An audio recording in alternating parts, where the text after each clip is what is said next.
Hey guys, so I am coming to you from a slightly different location. I am in my parents' house as I'm watching my siblings while my parents are away. So I apologize if it's a little echoey because it is a more open room and I can't tell how echoey it's going to sound on the video. But as you can tell from the title, it is time to announce Ancientsathon 2022. This is a readathon I started last year with Jennifer Brooks, and it covers all literature from before 1700. So anything ancient, medieval, Renaissance, anything like that. And it can be from anywhere in the world. We decided to do this readathon because we felt like this huge swath of time is full of literature that is wonderful, but is very different from what we are used to nowadays. And so it's easy to kind of forget about it and not focus on it for a lot of people. So this is a great opportunity to force yourself to get into some of this literature that may otherwise fall off the radar. This year, I am once again joined by Jennifer Brooks in hosting this, as well as David Wiley. So I will link both of their channels down below. They should have had announcement videos as well go out. So you can check those out for further details if you feel like there's something I didn't explain enough. Of course, you can always also comment down below, but let's just get right into exactly how this readathon is going to work. So this readathon runs throughout the month of June, and we're going to have 6 prompts this year, as well as 1 buddy read, group read. Our thinking on these prompts this year was we have 3 that we believe should just remain standard prompts. 2 of them are from last year, 1 of them is a little bit more new, but these 3 prompts are basically focused on 3 different types of literature. That is pretty much what this huge swath of time consisted of as far as literature goes. These 3 prompts include a play,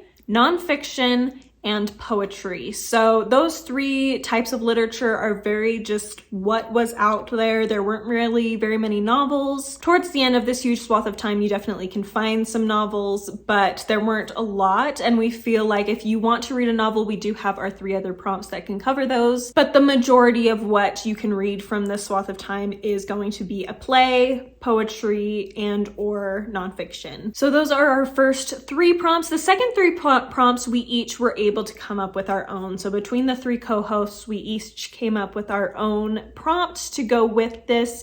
You can double up or triple up or whatever on all of these prompts. And really the only goal is to just read at least something from this huge swath of time. And that means you're participating in the readathon. So keep that in mind, but these prompts are just to add extra fun and challenge to the readathon. So there's our 3 standard prompts. The other 3 prompts are, first of all, to read a work over 300 pages. Now there are a lot of works that are huge, so you can take on one of those if you would like, but there are a lot that are just over 300 pages that maybe are a little bit more challenging. There's some of the shorter works available, but they still have a lot to offer, and we're hoping this prompt encourages you to challenge yourself in your reading. And it was actually specifically chosen by Jennifer Brooks, so thank you, Jennifer, for that prompt. The 5th prompt is to choose a work that it's time to stop thinking about and start reading. This is a prompt that I personally came up with, and it's basically focused around works that you've had on your shelves for a long time, or those that you've simply thought about a lot and are intrigued by, but maybe just haven't quite picked it up, either purchasing it or reading it at all yet, and encouraging you to just take that step and finally get around to those things that you feel like have been around for quite a while and it's time to really get into. And the 6th and final prompt, which was put together by David, is to read something based around mythology or religion. This is meant to be a very general prompt, something that you can work with. So,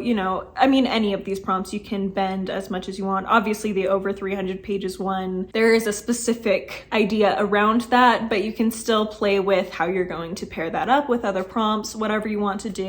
And that is it for the prompts. So like I said, feel free to double up, triple up, whatever you want to do with these prompts. Again, the whole goal is to just read something from this huge swath of time. So no pressure to do any of these prompts, but it will be fun for those who like a big challenge. You maybe are able to read more. You can have 6 prompts, or you can, like I say, shrink it down as needed. A bonus kind of general idea prompt we have is to also make sure that you're trying to read across a wide variety of centuries. Specifically, we wanted to encourage people to read something ancient around that time, Greece, Rome, something medieval around that time. It doesn't have to be in Europe, any of these. These are just kind of timelines to help us get through everything, but something medieval, it can be anywhere in the world, but something from that time period.